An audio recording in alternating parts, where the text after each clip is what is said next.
এই যে দেখেন পিছনের যে স্মৃতিটা, এই লোকটা তখনও বাইসা ছিল যখন পুলিশ তাদেরকে নামায়, তখন সে বাইসা ছিল। তো এই যে স্মৃতিগুলা সবাই দেখতে আসছে, অনেক ভালো লাগতেছে। আমরা বাইরে থেকে বাসা থেকে অনেক রকম মেসেজ পাচ্ছিলাম, এন্টার করার পরে আমাদের সাধারণ মানুষ বুঝতে পারবে যে কিভাবে জুলাই কাকে কিভাবে স্পর্শ করেছে, কিভাবে এফেক্ট করেছে।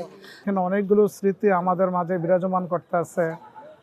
সেই তখনকার যে সময় প্রায় 2 বছর আগের যে হিসাব বা যা কিছু দেখছি, অনেকগুলো আমরা এখানে মনে পড়ছে।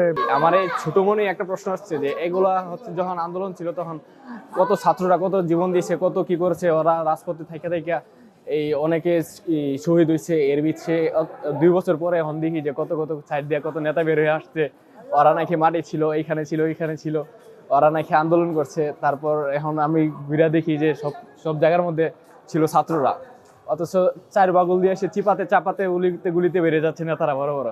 ওদের তো কোনো স্মৃতি দেখতে পাচ্ছি না আমি এখানে। যে জুলাই আন্দোলন সর্বশ্রেণী পেশার মানুষ উপস্থিত ছিল, বিশেষ করে বাংলাদেশের মাদ্রাসা, কওমি মাদ্রাসাগুলো আলেম ওলামারা তার উপস্থিত ছিল। কিন্তু আজকে ডকুমেন্টারিতে ওইভাবে উল্লেখযোগ্য মাদ্রাসার কোনো ডকুমেন্টারি দেখলাম না। এটা একটা আমাদের কাছে খুবই খারাপ লাগেছে।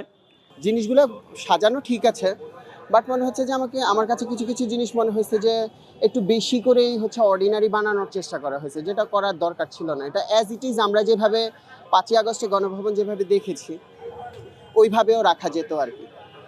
শহীদদের অনুপ্রেরণায় বা শহীদদের মনে রেখে যে অংশগুলো এখানে তুলে ধরেছে, এগুলো খুবই সুন্দর হয়েছে আর কি। আসলে ফ্যামিলি নিয়ে ঘুরতে আসার মধ্যে একটা প্লেস। আর এই যে জুলাইকে ধারণ করার জন্য যত কিছু দরকার সব কিছু মোটামুটি তুলে ধরার চেষ্টা করেছে, এটা আমি আসলে অ্যাপ্রিসিয়েট করি। তখন তো টিভিতে দেখছি, এখন বাস্তবে দেখতেছি 2024-এ 5ই আগস্টের আগে কি হয়েছিল, পুরো জুলাই জুড়ে এবং 5 আগস্ট পর্যন্ত কি হয়েছিল বাংলাদেশের, বিশেষ করে ঢাকা শহর, বিভিন্ন বিভাগীয় শহরে।